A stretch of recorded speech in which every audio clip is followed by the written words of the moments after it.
같이 말씀 보겠습니다. 오늘은 빌립보서 1장 20절에서 21절까지 말씀 보겠습니다. 빌립보서 1장 20절에서 21절까지 보겠습니다. 두 절 말씀인데요. 같이 한 목소리로 합독했으면 좋겠습니다. 20절과 21절입니다. 우리 같이 읽어보겠습니다. 시작. 나의 간절한 기대와 소망을 따라 아무 일에든지 부끄러워하지 아니하고 지금도 전과 같이 온전히 담대하여 살든지 죽든지 내 몸에서 그리스도가 존귀하게 되려 하려 하나니 이는 내가 사는 것이 그리스도니 죽는 것도 유익함이라. 아멘. 아멘. 한 주간 잘 보내셨습니까? 날씨가 겨울이긴 하지만 그래도 밤에만 춥지 오전과 오후는 시원하니 괜찮죠?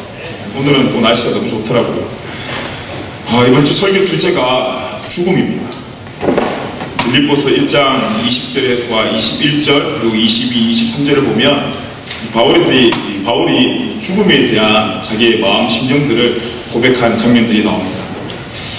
솔직히 굉장히 부담스럽더라고요. 죽음에 관한 이 책도 보고 저 책도 보고 또 다른 목사님들은 뭐 어떻게 설교하셨나 죽음에 관한 설교도 한번 들어보고 했는데 아직 제가 그 죽음을 논하기에는 굉장히 어린 나이라는 그런 생각을 들었습니다. 아무리 생각해봐도 시작은 했는데 끝을 잘 못 내겠고 여기서 어떻게 설명해야 될지 아직까지 삶의 무게가 그렇게 무겁지 않아서 그런지 굉장히 좀 이 설교를 준비하는데 많은 어려움이 있었습니다. 준비하면서 그런 생각 들더라고요. 이게 막 설교 준비하면 좀 재밌거든요. 원래 모르는 뜻을 알게 되면 이거였어 막 신기도 하고 재밌는데 이번 주는 막 설교하는데 준비를 하는데 이 본문 좀 뛰어 넘어가고 싶다라는 그런 마음이 들더라고요. 첫째는 제가 이렇게 못 살 것 같아서, 두 번째는 이것을 어떻게 설명해야 될지 아직까지 제 인생에 무게가 없어서 많이 걱정이 되었습니다. 어떻게 잘 설명을 할 수 있을까? 옛날에 제가 수업을 할 때 제 신앙의 멘토 되신 목사님 한 분께서 저한테 그런 말씀을 하셨습니다. 어떻게 전할까? 무엇을 전할까? 둘 중에 선택하려면 너 뭐 선택할래? 그러길래 어떻게 전할까가 중요하잖아요 라고 그 20대 초반에 이야기를 했는데 그 목사님께서 그렇게 말씀하시더라고요. 어떻게 전하는 것보다 무엇을 전하는 것이 전하는 사람에게 더 중요하다. 어떻게를 붙잡으면 방법을 붙잡게 되고 무엇을 붙잡으면 진리를 붙잡게 된다 그러더라고요. 이번 한 주 새삼 그 말씀이 생각이 나면서 어떻게 전할까에 대한 고민이 굉장히 많았는데 무엇을 전할까 생각하니 또 한결 마음이 편안해졌습니다. 오늘 말씀이 솔직히 제가 이렇게 말씀을 드릴 때 저 사람 지금 무슨 말 하지 싶을 수도 있을 것 같아요. 내용이 굉장히 조금 헷갈리기도 하고 좀 어렵기도 하고 해서 오늘 우리가 우리의 귀로 듣는 것이 아니라 저도 여러분도 성령의 도우심으로 오늘 말씀에 은혜가 있길 간절히 기도합니다. 죽음 굉장히 무서운 단어입니다. 두려운 단어이기도 합니다. 우리가 결국 우리의 삶이 왜 사냐라고 물어보면 재밌게도 죽기 위해서 살아갑니다. 그 다음 뭐 할래? 그 다음 뭐 할래? 그 다음 가다 보면 그 다음의 끝은 결국 죽음입니다. 그렇게 생각하면 지금 우리가 열심히 공부하는 것도 죽기 위해서, 우리가 일하는 것도 죽기 위해서, 이렇게 살면 뭐 할까 싶을 정도의 그냥 이 죽음을 생각하면 허무한 그런 생각들이 듭니다. 근데 언제일지 모르지만 확실한 것 하나는 우리는 죽는다는 것입니다. 그 죽음 앞에 혹시 여러분 자신만만한 사람이 있을까요? 죽음 앞에 아무 두려움 없이 드디어 죽는구나 하면서 죽는 순간 폭죽 터뜨리면서 그렇게 죽는 사람이 있을까요? 제가 말씀을 준비하며 죽음이 이런 의미다 라고 성경이 말함에도 불구하고 그 죽음이라는 단어는 여전히 저에게도 두려운 단어입니다. 근데 오늘 이 빌립보서 말씀을 보면 바울이 이 죽음에 대해서 어떻게 이야기를 하냐면 자신이 죽는 것이 유익이라고 이야기합니다. 그리고 오늘 본문 뒷구절에 가보면 자기는 오히려 죽고 싶다라고 그렇게 이야기를 하는 장면도 우리가 볼 수 있습니다. 오늘 도대체 이 바울이 말한 죽음의 유익이 무엇인가? 왜 이 바울은 동일하게 나와 같은 하나님의 피조물인 사람인데 죽음을 두려워하지 않을까? 우리는 반대로 죽지 않기 위해서 발부둥 치지 않습니까? 성경은 그런데 반대로 죽는 것이 유익하다, 우리가 오늘 본문 말씀을 통해서 확인했습니다. 예수님의 삶을 보면 예수님도 이 땅에 오셔서 두 가지 죽음이 있었습니다. 첫째는 자기의 생각과 방법이 죽음으로 하나님의 뜻이 나타났고, 두 번째는 십자가의 육체의 죽음과 부활을 통해서 하나님의 그 뜻이 완성이 되었습니다. 그래서 성경이 말하는 이 죽음이라는 것은 우리가 하나님 앞에 내가 가지고 있는 생각과 방법의 영적 죽음이라는 개념이 하나가 있고, 또 우리의 육체적 죽음의 개념을 가지고 있습니다. 하나님의 일하심의 출발은 성경 전체를 바라보면 거의 죽음으로부터 시작이 됩니다. 그래서 하나님의 일하심의 전주가 뭐냐면 바로 우리의 죽음이라는 것입니다. 그렇기 때문에 궁극적으로 이 성도는 죽음이라는 단어가 두려움의 대상이 아니다라는 것입니다. 그런데 우리 어떻습니까? 이 죽음이 두렵고, 또 그 두려운 마음이, 또 그 두려운 우리의 현실이 내가 예수님을 믿는다고 하지만 그 믿음을 집어삼키는 경우가 많습니다. 그 증거가 뭐냐면 우리 삶을 잘 살고 싶어요. 더 편안한 삶을 살고 싶고, 기쁨과 또 막 활력이 넘치는 그런 삶을 살고 싶습니다. 그런데 내가 그렇게 살려고 하는 그 삶과 내가 오늘 교회에서 고백했던 그 믿음이 합쳐져서 가는 것이 아니라 대부분 한번 확인을 해보면 동떨어지는 경우가 더 많이 확인이 된다는 것입니다. 뭐냐면 믿음이 삶을 지배하는 것이 아니라 내 삶이 괜찮으면 믿음도 괜찮아질 것이야 라는 이론을 우리는 다 가지고 있습니다. 그렇기 때문에 어쩔 수 없이 우리의 삶의 질에 따라서, 또 내 삶의 어떤 풍성함에 따라서 우리의 믿음도 뒤따라온다는 것입니다. 그런데 우리가 앞서 빌립보서 1장에 쭉 말씀을 보면 바울이 감옥에 갇혀진 사건을 보면서 바울은 삶의 내용에 따라 믿음의 내용이 결정되어지는 것이 아니라 믿음의 분량만큼 삶이 해석되어지는 삶을 살았다는 것을 우리가 확인할 수 있습니다. 분명히 바울에게도 죽음이라는 두려움이 있었어요. 지난주에 매질을 당하고 그 엄청난 흉터와 함께, 상처와 함께 상옥, 중옥, 하옥 중에 그 지하, 빛도 하나 들어오지 않는 지하 감옥에 갇힌 그 감옥에 갇힌 바울의 마음이 이제 내가 뭐 살겠다라는 마음보다 이러다가 죽을 수도 있겠다라는 마음이 분명히 들지 않았겠습니까? 분명히 두려움이 있었어요. 죽음에 대한 공포가 있었어요. 그런데 그 바울의 삶으로 믿음이 결정되는 것이 아니라 믿음으로 상황에 처한 자기의 삶을 해석하면서 오히려 그곳에서 기쁨을 찾고 그 속에서 복음의 진전을 위해서 길을 닦는 모습을 지난주에 함께 나누었습니다. 이 바울의 고백이 뭔가? 쉽게 말하면 고난은 고난이고 믿음은 믿음이라는 것입니다. 오히려 고난의 자리가 믿음의 자리를 증명하는 자리가 되었습니다. 하지만 지금 우리 예수님을 믿는 많은 사람들은 고난과 믿음이 완전 따로 분리가 되어 있어요. 내가 고난을 당하면 믿음도 함께 고난을 당하는 거예요. 내 삶이 괜찮아지고 기뻐지면 이 믿음도 기뻐지는 거예요. 믿음을 강조하지만 실상 우리의 삶의 믿음이 우선순위가 아니라 그 다음 순위로 자리 잡고 있다는 것입니다. 아무리 고난이 밀려오더라도, 고난이 있다는 사실이 있더라도 그 믿음은 믿음이었다는 것입니다. 그래서 그 바울이 믿음으로 자기의 삶에 오는 많은 어려움과 삶을 해석해내는 것을 이 빌립보서를 통해서 보여주는 거 아닙니까?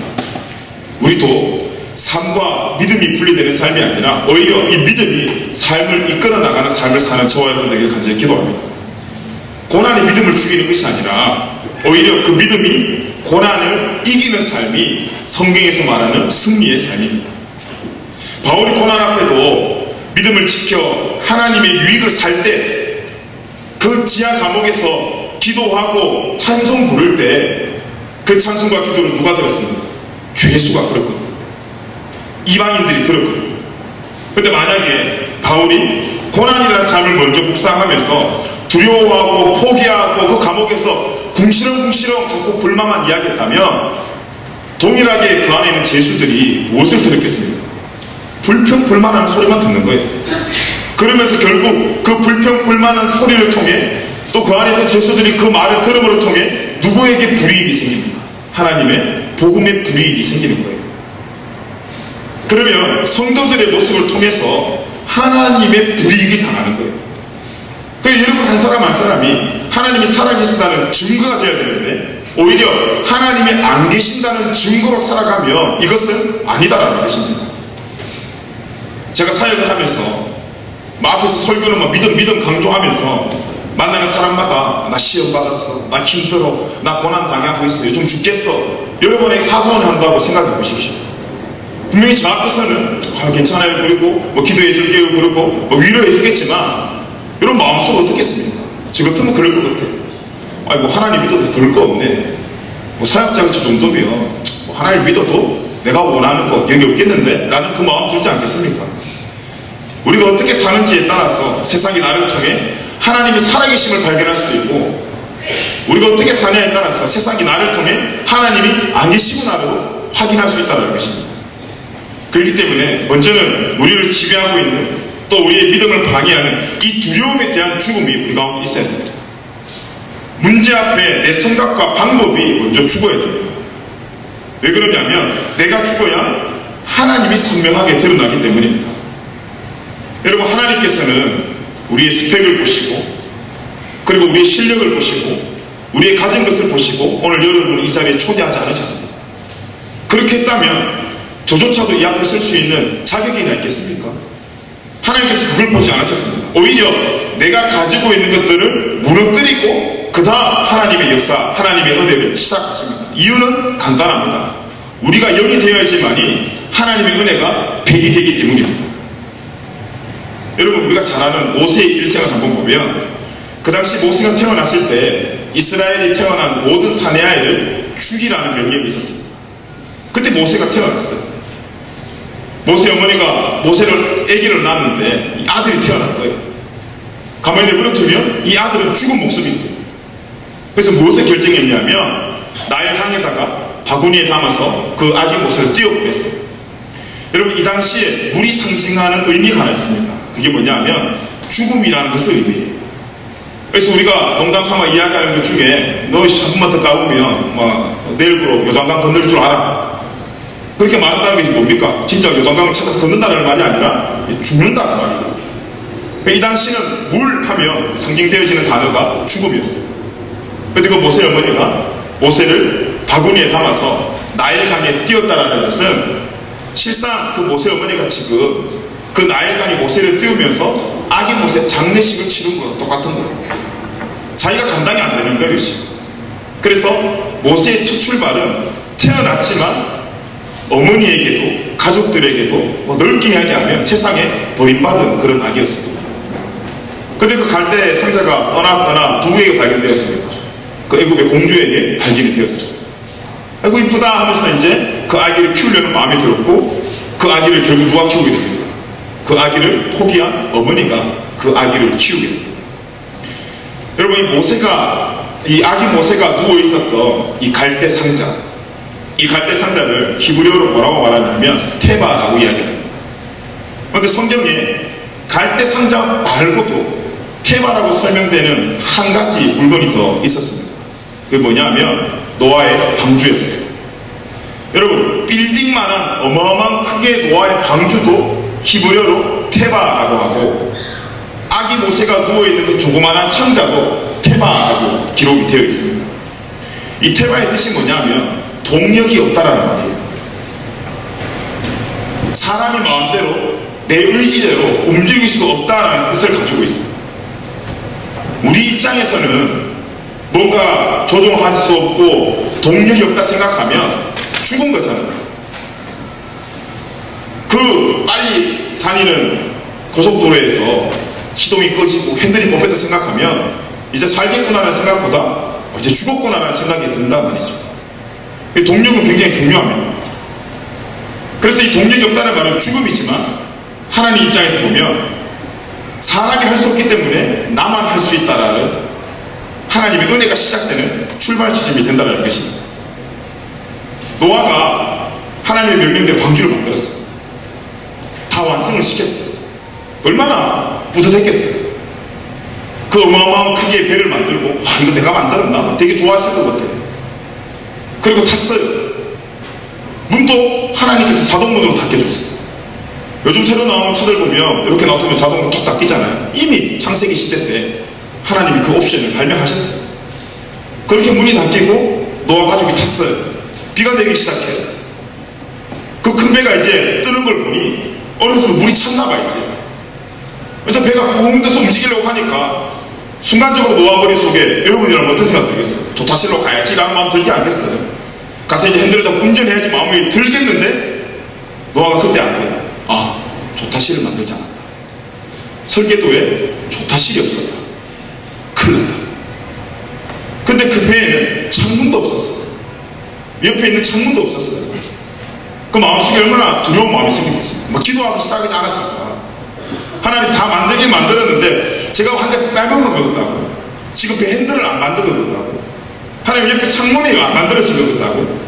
막 불안한 마음에 막 기도를 했을 거거든요. 근데 배가 뜨기 시작하고 이상하게 배가 순항을 하기 시작해요. 부딪혀야 되고 뭔가 이렇게 넘어져야 되는 게 정상인데 핸들이 없으면. 근데 배가 아주 순항을 하는 거예요. 그게 보고 싶은 거 아니에요.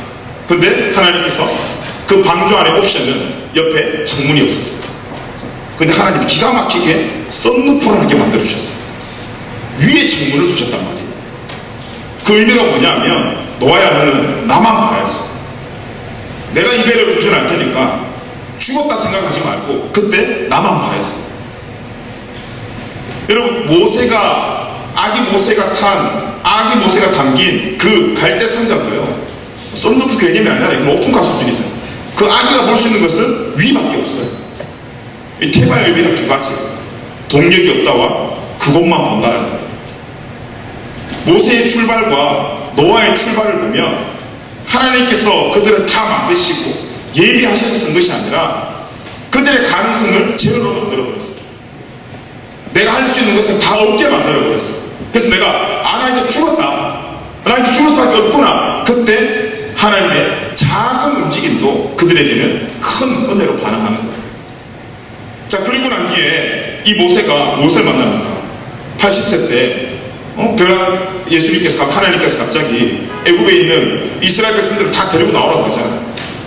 10가지 재앙 완전 막 죽을 고생 다 해가지고 이스라엘 백성 데리고 나왔더니 그 백성들을 가로막은 게 뭐였습니까?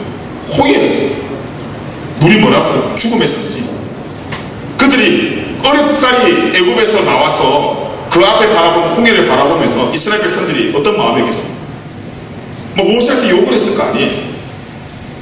아니 차라리 애굽에 우리를 내버려 두지 왜 우리를 이렇게 데리고 나와서는 우리를 다 죽게 만드냐. 내가 여기 죽는 바에 차라리 애굽에서 잘 먹고 잘 살다 죽는 게 낫지. 막 모세한테 강변을 하기 시작해요. 그게 출애굽기 14장 11절에서 11절 말씀인데 우리 같이 한번 읽어보겠습니다. 시작. 그들이 또 모세에게 이르되 애굽에 매장지가 없어서 당신이 우리를 이끌어내어 이 광야에서 죽게 하느냐. 어찌하여 당신이 우리를 애굽에서 이끌어내어 우리에게 이같이 하느냐. 우리가 애굽에서 당신에게 이런 말이 이것이 아니냐. 이르기를 우리를 내버려 두라. 우리가 애굽 사람을 섬길 것이 애굽 사람을 섬기는 것이 광야에서 죽는 것보다 낫겠노라. 이스라엘 백성들이 기껏 살려줬더니 하나님 하는 말이 이 말이었어요. 근데 이 말을 들은 모세가 어떻게 이야기했냐면 출애굽 14장 13절에서 16절 이렇게 기록되어 있습니다. 같이 한번 봅시다. 시작. 모세가 백성에게 이르되 너희는 두려워하지 말고 가만히 서서 여호와께서 오늘 너희를 위하여 행하시는 구원을 보라. 너희가 오늘 본 애굽 사람을 영원히 다시 보지 아니하리라. 여호와께서 너희를 위하여 싸우시리니 너희는 가만히 있을지니라. 여호와께서 모세에게 이르시되 너는 어찌하여 내게 불을 짓느냐. 이스라엘 자손에게 명령하여 앞으로 나아가게 하고 지팡이를 들고 손을 바다 위로 내밀어 그것이 갈라지게 하라. 이스라엘 자손이 바다 가운데서 마른 땅으로 행하리라. 아멘. 이스라엘 백성들이 잠잠할 수 있는 이유가 뭘까요? 자기들이 할 수 있었다면 파들이 나눠줬을 거예요. 이렇게 합시다, 아닙니다, 이렇게 합시다 하면서 몇 가지 파가 나눠졌겠지만 홍해 앞에서 어느 사람 한 사람이라도 의견을 낼 수 있는 사람이 없었어요. 죽음밖에 없었어요. 그때 하나님께서 드디어 말씀하시는 거예요. 잠잠하라. 이제 내가 일할 타이밍이라. 가능성이 제로 나는 그 죽음의 물 앞에서 죽었다는 상황 앞에서 뭐가 나타나냐면 홍해가 갈라지는, 인간의 열심이 0.1도 들어가지 않은 하나님의 100%의 역사가 나타났습니다. 말씀이 주는 교훈이 있어요. 내가 죽어야지만이 온전한 하나님의 은혜를 채워나는 거예요. 하나님의 은혜는 내 열심 50%에 하나님의 열심 50%가 더해져서 100% 은혜가 생기는 것이 아니라 전적인 하나님의 100%의 열심의 은혜라는 것을 확인시켜 주기 위함이었습니다. 그 죽음의 현장에서 이스라엘 백성들의 믿음이 자라기 시작했습니다. 그런데 우리는 이 죽음이라는 단어, 그리고 제가 앞에 말했던 우리는 이렇게 되기 때문에 죽어야 됩니다라는 이 말 잘 알고 있습니다. 그런데 잘 알고는 있지만 이 말을 실제적으로 우리의 삶에 적용하기보다 그리스도의 십자가를 형식적으로 자랑하고 살아가는 경우가 있습니다. 마치 유대인들이 율법을 형식적으로 자랑하고 살았던 것처럼 그들이 자신이 선민이라 생각하면서 자신이 할례받은 사람이라는 특권을 누린다고 말하며 하나님의 백성의 삶을 살아가는 것이 아니라 그 특권을 자랑하면서 그 삶에 하나님의 말씀대로 행하는 믿음의 행동은 나타나지 않았다는 것입니다. 그러면서 그들이 무할례자를 굉장히 무시하고 억압하고 막 이방인들에게 욕하고 뭐 그러지 않았습니까? 여러분, 근데 할례가 뭡니까? 이 할례에 대해서 잠깐 설명을 하면 아브라함이 자식에 대해서 걱정하고 있습니다. 나이는 들고 있는데 왜 이 자식이 나오지 않는 거예요? 걱정해서 막 집에 박혀가지고 막 어떡하나 고민하고 있을 때 하나님이 아브라함에게 이제 신방을 쫙 찾아오신 거예요. 너 왜 그렇게 구석에 박혀있냐? 하나님, 제가 자식이 없어서 미치겠습니다. 따라 나와봐. 그러면서 하늘의 별을 보여주면서 별이 몇 개야? 저만큼 줄게. 바다의 모래를 잘 볼 수 있어? 저만큼 나한테 줄게. 라고 이야기했어요. 이제 아브라함이 그 말을 듣기는 들었어요. 근데 듣긴 들었는데 하나님이 아브라함 생각에 별만큼 바다만큼 자식을 놓으려면 당장 내일부터 출산을 해도 자기 평생에 다 놓을 수 있을까 의문이 들 거 아닙니까? 빨리빨리 자손이 생겨야 될 거 아니에요? 그런데 10년이 지나도 자식이 생기지 않는 거예요. 아브라함 마음속에 어떤 마음이 들었겠어요? 하나님 되게 바쁘시나? 뭐 나한테만 이런 약속하신 게 아니라 이 사람 저 사람 약속 다 한다고 뭐 바쁘시나 싶어서 무슨 짓을 합니까? 자체적으로 한번 생산을 해볼까 싶어 몸에 하갈 여종을 통해서 자체적으로 아들을 생산해내버립니다. 그 아들이 누굽니까? 이스마엘. 이스마엘이라는 그 자식을 자체적으로 하나님의 약속을 기다리지 않고 만들어버립니다. 그런데 그 이스마엘을 낳은 나이가 몇 살이냐면 86살. 이것이 창세기 16장 16절 마지막 구절의 이야기입니다. 16장 16절에 보면 이렇게 기록되어 있습니다. 하갈이 아브라함에게 이스마엘을 낳았을 때 아브라함이 86세였다. 그리고 말씀이 끝나고. 근데 그때부터 어떤 일이 생기냐면 하나님께서 아브라함의 교제를 딱 끊어버렸어요. 몇 년 동안 하나님이 아브라함을 만나지 않냐면 13년이라는 시간을 하나님께서 아브라함을 찾지를 않았어요. 우리 하나님 믿는 사람들에게 가장 큰 재앙이 뭐냐면 하나님의 교제가 끊기는 거예요. 하나님께서 우리를 향해서 침묵하시는 거예요. 외면하는 거예요. 13년 동안 이전에 아브라함이 얼마나 하나님의 은혜를 많이 입었습니까? 약속된 땅으로 초대를 받았고 빼앗길 뻔한 자기 아내를 되찾게 되었고 전쟁에서 승리했고 무서워 떨고 있는 애에게 하나님께서 위로해 주시고 그리고 자식까지 주겠다고 선명하게 하나님의 약속을 보여주신 아브라함의 삶에 하나님께서 13시간도 13일도 아닌 13년 동안 침묵을 하셨습니다. 그리고 난 뒤에 아담이 99세 됐더니 13년의 침묵을 깨고 17장이 시작이 됩니다. 우리 17장 1절 말씀 창세기 우리 같이 한번 읽어보겠습니다. 시작. 아브라함이 99세 때 여호와께서 아브라함에게 나타나서 그에게 이르시되 나는 전능한 하나님이라 너는 내 앞에서 행하여 완전하라. 13년 동안 침묵을 깬 다음에 나타나시자마자 하나님께서 아브라함에게 뭐라고 이야기했냐면 나는 전능하신 하나님이다 라고 이야기를 했습니다. 16장과 17장 사이에 한 장이지만 13년이라는 시간이 지났어요. 13년이 지나고 하나님께서 아브라함에게 나타나서 아브라함 나는 전능한 하나님이야 라고 이야기했을 때 그 이 말의 의미가 하나님이 생각해보니까 13년이면 시간이 많이 지난 것 같은데 얘가 나 까먹진 않았을까 싶어서 자기 소개하는 차원으로 안녕 나는 전능하신 하나님이야 너 기억해? 라고 나오는 것이 아니에요. 뭐냐면 이 말씀의 의미는 그거예요.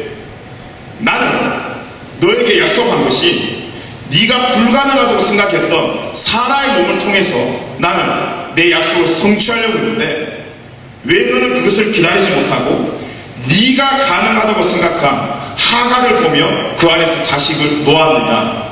하나님께서 지금 질책하시는 거예요. 혼내시는 거예요. 내가 이전에 네 삶 가운데 나의 전능함을 얼마나 많이 보여줬냐.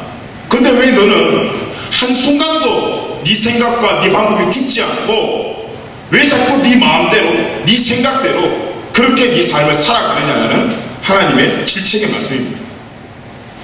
하나님께서는 될 것 같은 일에 하나님의 개입이 되면 여러분 우리가 어떻게 그렇게 하나님이 살아계심이 그런 확신이 생기겠습니까? 하나님은 사례와 같은 불가능한 그 상황 속에 약속을 성취하시고 그 속에서 내가 살아계시고 내가 전능하다는 것을 우리에게 말해주시기를 원하는데 항상 우리의 생각은 어디 있냐면 불가능한 사례를 바라보는 것이 아니라 할 수 있는 가능한 하갈이 우리 눈에 보이는 거예요. 그래서 그 아브라함의 인생에 하나님께서 찾아오셔서 13년이면 하나님 참 엄청 삐지시잖아요. 십계명에도 보면 하나님 질투하는 하나님이라고 그랬거든요. 여러분 13년 동안 하나님께서 혼자 흥 하고 있다가 나타나셔서 이 아브라함을 질책하는 것입니다. 근데 여러분 생각해보세요. 질책한다, 야단한다 이 뜻이 뭡니까? 이제 앞으로 소통하겠다는 말이에요. 혼도 내지 않는 것은 이제 나를 버렸다는 이야기지만 다시 찾아와 혼을 낸다는 것은 다시 너와 관계를 회복하겠다는 이야기입니다. 그리고 난 뒤에 명령한 게 뭐였냐면 너를 포함해서 너들 집안에 있는 모든 남자들이 할례를 받아라고 이야기를 했어요. 이 할례가 뭐냐면 고래 잡는 거예요. 남자들 우리는 성인이니까 포경 수술하는 거예요. 남자들의 생식기 앞에 표피를 탁 걷어내는 거예요. 여러분 이 예식이 중요한 의미가 있어요. 하나님께서 이 아브라함 가정 그 남자들에게 왜 이 할례를 하라고 했냐면 이 할례의 의미가 뭐냐 너는 이제 육체적으로 죽었다라는 의미예요. 너는 이제 사망했다라는 의미예요. 이것이 할례의 중요한 사인이에요.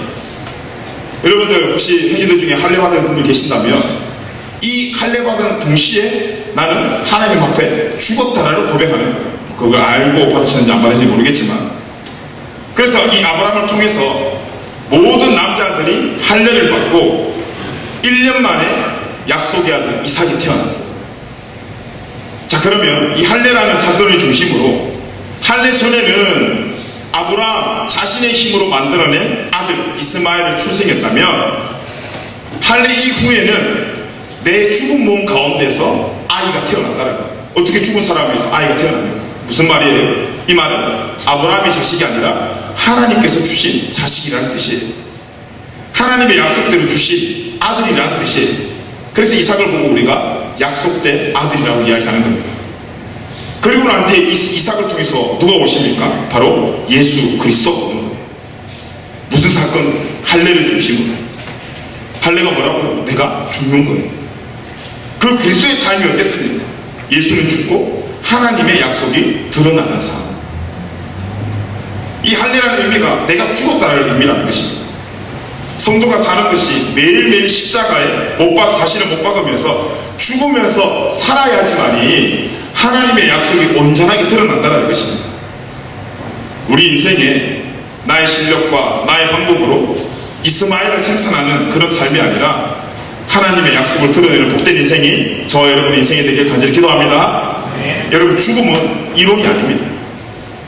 예수 믿는 사람은 죽어야 돼, 십자가에 못 박혀 죽어야 돼, 이것이 이론이 아니라 실제 삶에 우리가 하나님 앞에 영적 거룩한 죽음이 있어야 돼요. 세상은 죽는 것이 패배라고 이야기하지만 성경은 우리가 죽을 때야지만이 하나님의 역사가 나타난다고 증언을 합니다. 그래서 오늘 이 빌립보서 본문으로 다시 돌아와서 바울도 죽음 앞에 그 죽음을 바라보며 고난을 당하거나 부끄러워하지 않았습니다. 오늘 보면 1절 20절 말씀을 다시 한번 우리 같이 한번 읽어봅시다. 빌립보서 1장 20절입니다. 한번 읽어볼까요? 시작. 나의 간절한 기대와 소망을 따라 아무 일이든지 부끄러워하지 아니하고 지금도 전과 같이 온전히 담대하여 살든지 죽든지 내 몸에서 그리스도가 존귀하게 되게 하려 하나니, 여기서 20절 앞에 아무 일이든지 부끄러워하지 아니하고, 이 부끄러워하다의 원어적 의미가 뭐냐면 낙심하지 않다라는 이야기입니다. 이 낙심의 어원이 어디서 나왔냐면 이때 당시에 노예들이 이 주인들이 막 돈을 걸고 싸움하는 그런 경기들이 있었어요. 우리 영화에 보면 그 300, 글래디에이터 이런 거 보면 이 검투사들 나오잖아요. 이 검투사들에게 두 가지 무기가 주어집니다. 첫 번째는 칼, 그리고 두 번째는 그 칼을 방어할 수 있는 방패, 이 두 가지 이 무기가 주어져요. 그런데 그 300이라는 영화 보면 이 방패에 두 가지가 있어요. 단체전으로 싸울 때 쓰는 큰 방패가 있어요. 서로 이렇게 창을 붙여가지고 활을 막아내는. 그 또 어떤 방패가 있냐면 이제 개인전으로 맞짱 뜰 때 쓰는 작은 방패가 있어요.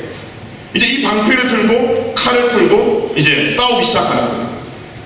여러분, 칼은 놓쳐도 뭘 놓치면 안 되냐면 방패는 놓치면 안 돼요. 활이 놓쳐져도요, 칼이 놓쳐져도 방패를 이 방어 삼아서 칼을 주시면 돼요. 또 이 전쟁 가운데 아무리 칼이 밀려오더라도 방패만 잘 들고 있으면 자기의 데미지를 최소화시킬 수가 있다는 것입니다. 이 낙심하지 말라는 뜻이 뭐냐 하면 그 방패를 내리지 말란 말이에요. 성도들에게 예수님께서, 하나님께서 누구누구야, 사랑하는 누구누구야, 낙심하지 말라는 것은 삐지지 말란 말이 아니라 방패 내리지 말라는 거예요. 근데 이 방패가 누굴까? 창세기 15장 1절에 보면 이렇게 기록되어 있습니다. 같이 한번 읽어봅시다. 시작. 이후에 여호와의 말씀이 환상 중에 아브라함에게 임하여 이르시되 아브라함아 두려워하지 말라. 나는 내 방패요 너의 지극히 큰 상급이니라. 네. 여기 보니까 방패가 하나님입니다.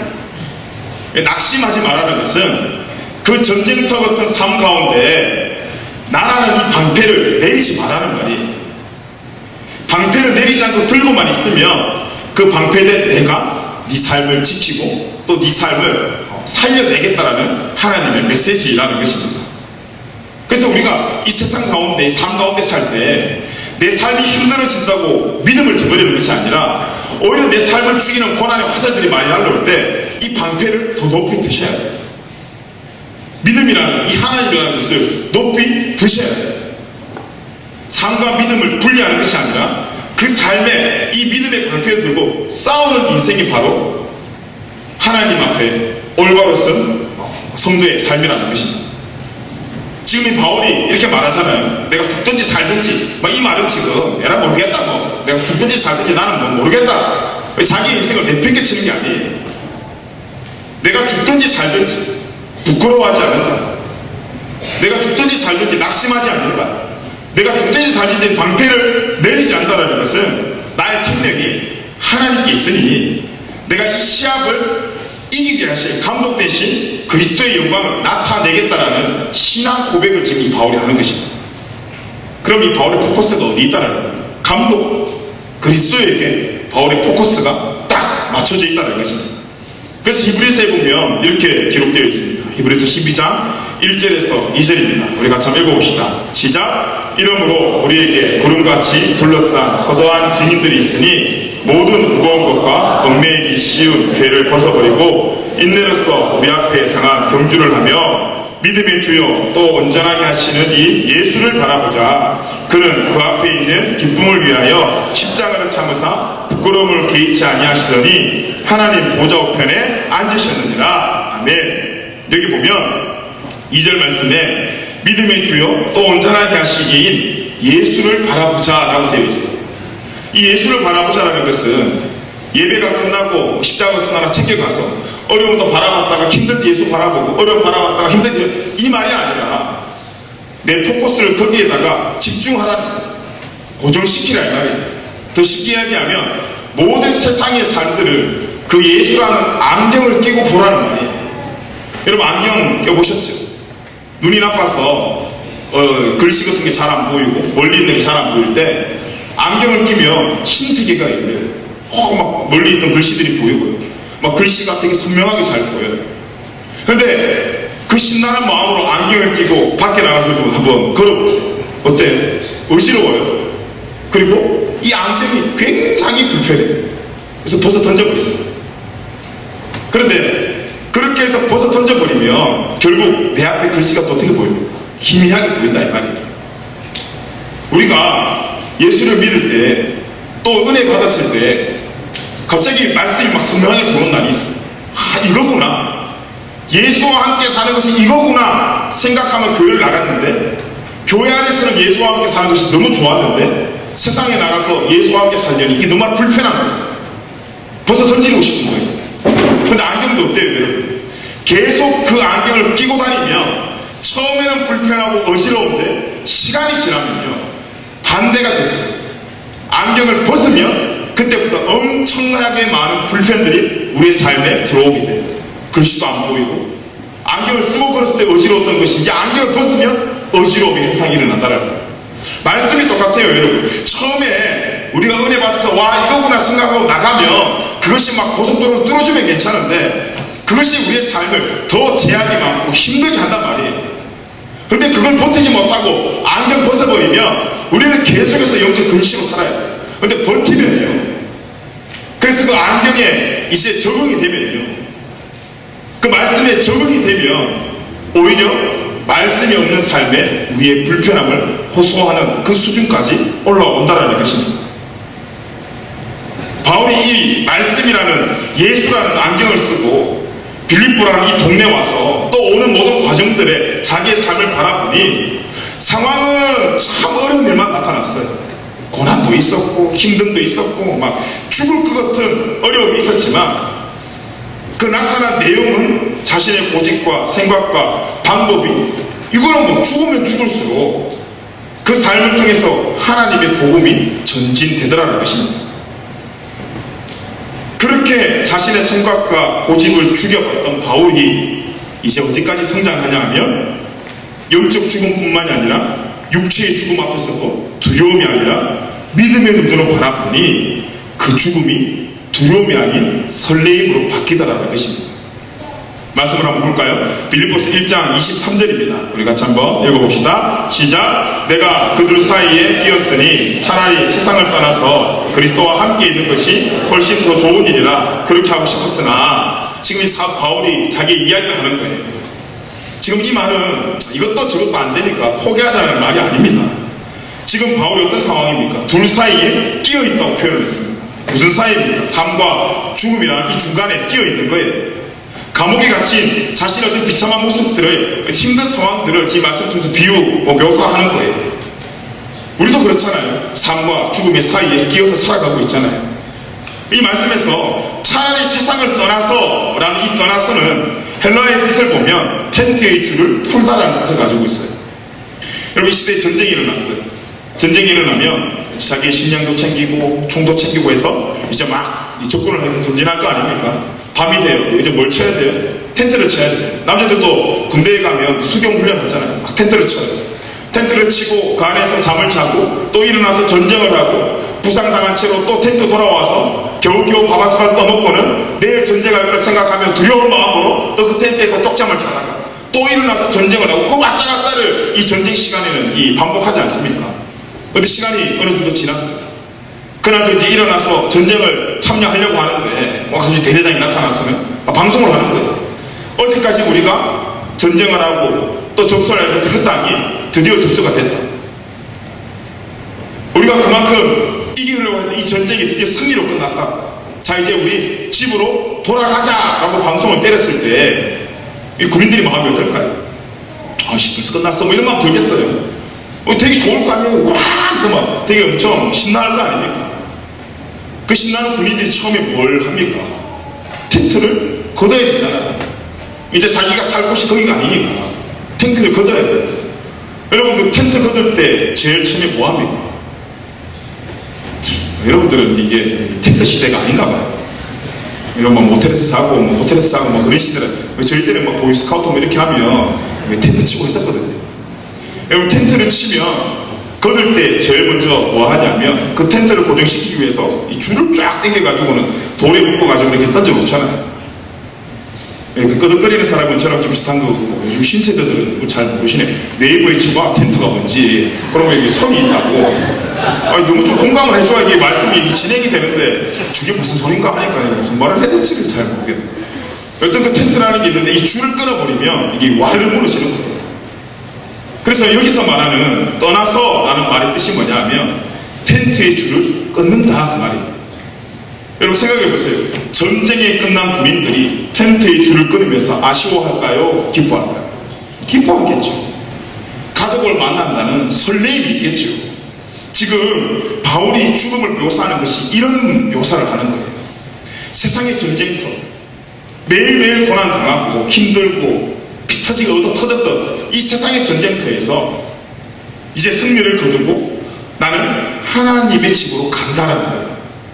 어떤 마음입니까? 두렵고 염려의 마음이 아니라 드디어 집에 간다는 기쁨의 마음입니다.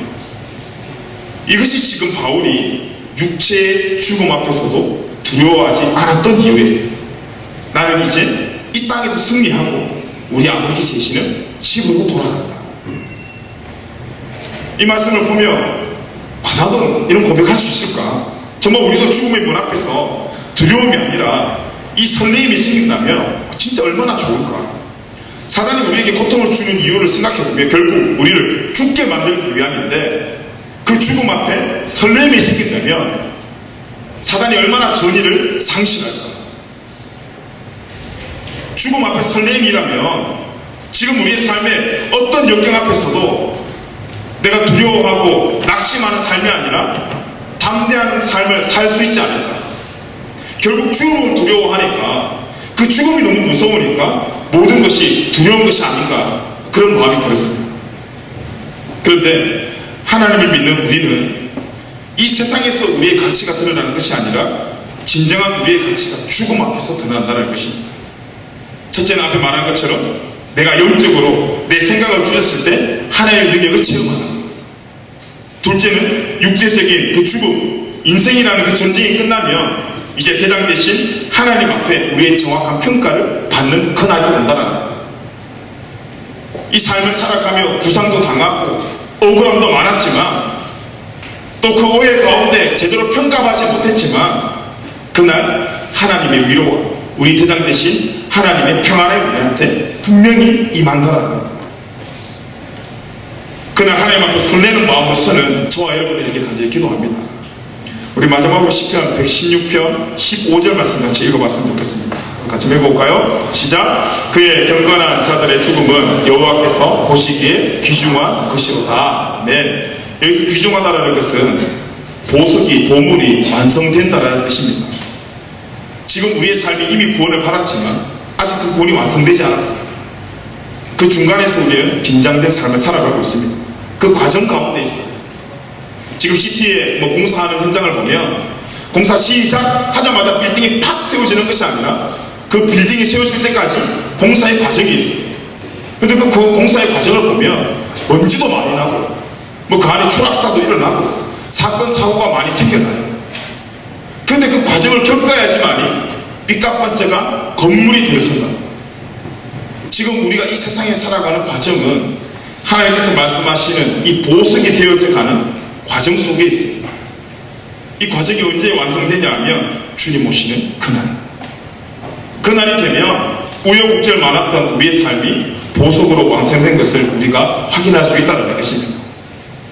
이것을 알고 나의 방법과 고집과 생각이 이 죽음을 통해서 하나님의 능력이 온전히 드러나는 복된 삶의 주인이 저와 여러분이 되었으면 좋겠습니다.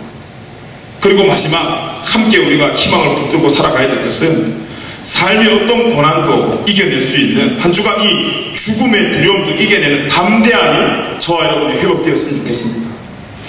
죽음을 이겨내는 담대한 우리 가운데 생겼을 때 우리의 삶에 어떤 상황도 이겨내고 어떤 상황도 버텨내는 그런 힘과 은혜가 회복되지 않겠습니까? 그날 하나님께서 우리를 보실 때에 귀한 보석으로 칭찬받는 복된 인생을 살아갈 것을 함께 소망하며 이번 한 주가 우리를 죽이려고 하는 사단의 세력 가운데 우리를 죽이려고 하는 그 세상의 음모 앞에 쓰러지는 넘어지는 그런 인생이 아니라 오히려 낙심하지 않고 방패를 내리지 않고 더 높이 전능하신 하나님의 방패를 들어 세상의 모든 공격을 그 방패로 막아 주님 오시는 그날까지 버티고 버텨 승리자 주님께 칭찬받는 인생이 저와 여러분의 인생이 되길 간절히 기도합니다. 우리 시간 자리에서 함께 일어나셔서 같이 찬양하고 기도했으면 좋겠습니다. 우리 먼저 찬양하기 전에 우리 갈라디아서 2장 20절 말씀을 오늘 말씀의 결론의 말씀으로 보고 우리 같이 한번 읽고 같이 찬양하고 기도했으면 좋겠습니다. 갈라디아서 2장 20절입니다. 같이 한번 읽어보겠습니다. 시작. 내가 그리스도와 함께 십자가에 못 박혔나니 그런즉 이제는 내가 사는 것이 아니요 오직 내 안에 그리스도께서 사시는 것이라. 이제 내가 육체 가운데 사는 것은 나를 사랑하사 나를 위하여 자기 자신을 버리신 하나님의 아들을 믿는 믿음 안에서 사는 것이다. 아멘. 우리 함께 말씀을 생각하며 또 이 찬양의 가사를 함께 묵상하며 하나님께 우리 찬양하고 함께 기도했으면 좋겠습니다. 찬양합시다. 우리 나의 주님께 찬양 드리며 나의 주님께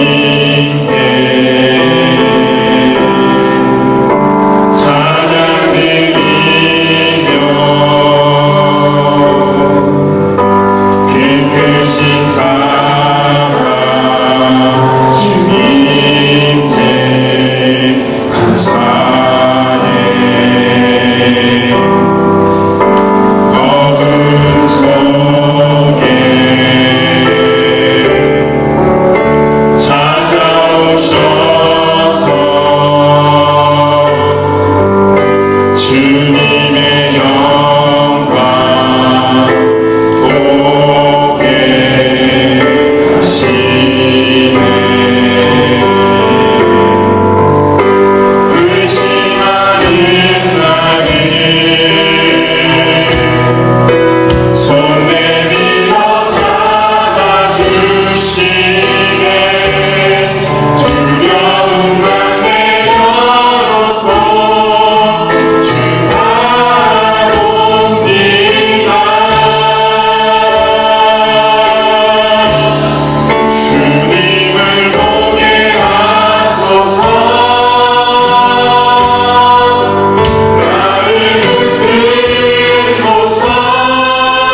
기도했으면 좋겠습니다. 죽음 하니까 우리는 아직까지 젊어서 나에게는 죽음이 해당 없다고 혹시 생각하십니까? 설교를 준비하면서 그런 마음이 졌습니다. 그래서 오히려 더 말씀이 깊게 안 들어왔을 수도 있습니다. 근데 오늘 말씀을 통해 그 죽음이라는 것은 나이 들어 맞이하는 죽음이라는 것이 아니라, 첫째는 우리가 하나님 앞에 우리의 힘으로 이스마엘을 만들려고 하는 상황들을 멈춰내야 된다는 것입니다. 사례를 쳐다보니, 내 삶의 고난을 쳐다보니 저기서는 아무것도 나올 것 같지 않아요. 저기서는 내가 원하는 것이 나올 것 같지 않아요. 그런데 그 생각을 죽이는 거예요. 하나님이 할 수 없다라는 그 생각을 죽이는 거예요. 이 상황은 불가능하다는 그 생각을 죽이는 거예요. 그 죽음이 저와 여러분에게 있었으면 좋겠습니다. 두 번째는 사단의 공격 루트는 우리를 죽이기 위함이에요. 죽음을 두려워한다면 사단은 더 큰 죽음을 부각시키며 우리를 공격할 겁니다. 근데 바울은 그 죽음 앞에서 공격당하지 않았어요. 그 죽음을 이렇게 해석했어요. 드디어 내가 하나님이 계신 집으로 간다. 여러분, 우리 가운데 죽음이 더 이상 두려움이 아니라 정말 영적 설레임이 저희 모든 믿는 사람들의 죽음이 되길 기도합니다. 우리 마음속에 혹시 여러분 두려운 게 무엇입니까? 여러분 마음속에 힘든 게 뭡니까? 그래서 지금 찾고 있는 여러분의 하갈은 누구입니까? 무엇입니까? 하지만 오늘 우리의 시선을 다시 한번 주님을 바라보는 시선으로 돌려, 불편하고 지금은 힘들지만 그 시간 지나면 어느 때보다 더 선명한 우리의 삶의 우리를 향한 하나님의 삶의 계획을 볼 줄 믿습니다. 이 땅을 살아갈 때 세상이 렌즈만, 세상이 주는 그 안경을 막 끼고 살아가는 인생이 아니라, 오늘 찬양처럼 주님을 통해 모든 것을 바라보는 인생이 저와 여러분의 인생이 되기를 기도하며, 오늘 말씀 가운데 주시는 마음 가지고 또 찬양을 통해 주시는 마음 가지고 이 시간 우리 함께 좀 기도하며 나갔으면 좋겠습니다. 기도를 통해 내려졌던 그 방패가 다시 한번 들어 올려지는 귀한 은혜가 여러분의 있길 간절히 기도합니다. 그 방패를 통해 이번 한 주간 사단에게 죽는 인생이 아니라 하나님 앞에 내가 주고 하나님이 승리하는 인생을 증명해내는 우리 인생이 단지를 기도합니다. 우리 그 믿음 가지고 함께 이 시간을 기도하며 나갔으면 좋겠습니다. 함께 기도합시다. 하나님 감사합니다. 그렇습니다. 하나님 우리의 방패 되심을 다시 한번 고백합니다. 많은 어려움과 많은 고난과 하나님 우리 앞에 힘든 두려운 삶 가운데 우리의 힘으로 우리의 방법대로 하갈을 얻어 하나님 이스마엘을 얻는 우리의 삶이 아니라, 다시 한번 하나님의 약속의 자리, 하나님이 보여주셨던 그 계획, 사라가 아무것도 할 수 없어 보이지만, 하지만 그곳에 하나님의 역사가 나타나고 하나님의 은혜가 나타난 것처럼 우리 삶 가운데 혹시 사례와 같은 상황들이 있다면, 내가 아무리 바라보고 불안하고 될 것 같지 않은 상황들이 보이더라도 그 생각을 죽여 하나님의 생각이, 하나님의 계획이, 하나님의 은혜가 온전하게 드러나는 이번 한 주가 될 수 있도록 주님 함께하여 주시옵소서. 특별히 사단마귀가 죽음을 담보로 우리를 두려워하고 떨게 만들 때마다 믿음의 방패를 내리고 낙심하는 삶이 아니라 그 방패를 더욱더 들고 다시 한번 그 죽음이 우리에게 두려움의 대상이 아닌, 드디어 내가 하늘에 계신 하나님 앞에 내가 가야 될 우리 아버지 집에 간다라는 하나님 그 설레임의 마음이 회복되어질 수 있도록 주님 인도하여 주시옵소서. 하나님 그 죽음의 저장을 통해 우리를 공격하는 사단이 저기가 상해되고, 하나님 어떤 우리 믿음이 자라 하나님 앞에 모든 삶을 살아가는 앞에 두려움이 없는 하나님의 모든 성도들의 삶이 될 수 있도록 주님 인도하여 주시옵소서. 믿음이 삶을 따라오는 것이 아니라 삶이 하나님 믿음이 따라올 수 있는 귀한 우리의 삶을 되게 하여 주시옵소서. 삶을 통해 믿음이 결정되는 것이 아니라 우리의 믿음으로 삶을 결정짓는 하나님 믿음의 우리 모든 성도들, 우리 모든 예배자들 될 수 있도록 하나님 함께하여 주시옵소서. 하나님 말씀을 통해 다시 한번 우리에게 주신 그 한마디 한마디 하나님의 음성 가운데 이번 한 주간도 다시 한번 깊게 묵상하고 주님의 기쁨의 삶을 살기 원합니다. 우리가 찬양에 있는 것처럼 주님을 바라보기 원합니다. 아버지 하나님, 우리의 생각 내려놓고 주님 앞에 엎드려 주의 음성을 기다리며 나갈 때에 하나님 정말 우리가 믿음으로 주님 앞에 끌어가는 삶을 살기 원합니다. 성령님 이 삶 가운데 이번 한 주간 우리 모든 예배들 삶 가운데 함께하여 주시옵소서. 두려운 삶이 아니라 기대되는 삶이 되게 하시고, 낙심하는 삶이 아니라 더욱더 하나님의 것을 선포하며 승리하는 삶이 될 수 있도록 하나님 함께하여 주시옵소서. 아버지 하나님 감사합니다. 오늘도 우리에게 생명을 주셔서 하나님 앞에 예배할 수 있는 은혜를 다하심을 감사를 드립니다.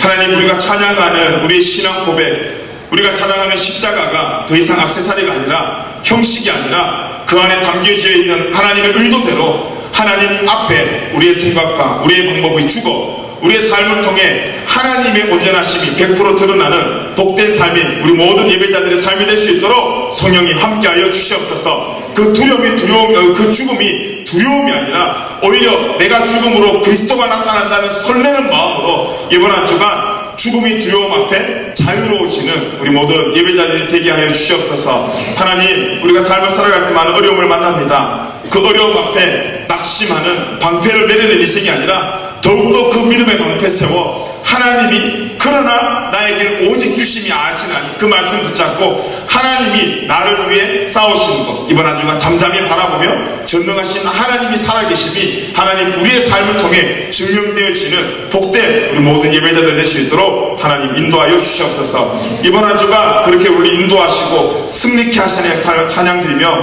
예수님의 이름으로 기도 드리옵나이다. 아멘. 우리 주기도문하고 예배 마치겠습니다. 하늘에 계신 우리 아버지여, 이름이 거룩히 힘을 받으시오며 나라의 마옵시며 뜻이 하늘에서 이룬 것 같이 땅에서 이루어지이다. 오늘날 우리에게 일용할 양식을 주옵시고 우리가 우리에게 죄지은 자를 사하여 준 것 같이 우리 죄를 사하여 주옵시고 우리를 시험에 들게 하지 마옵시고 다만 악에서 구하옵소서. 대개 나라와 권세와 영광이 아버지께 영원히 있사옵나이다. 아멘.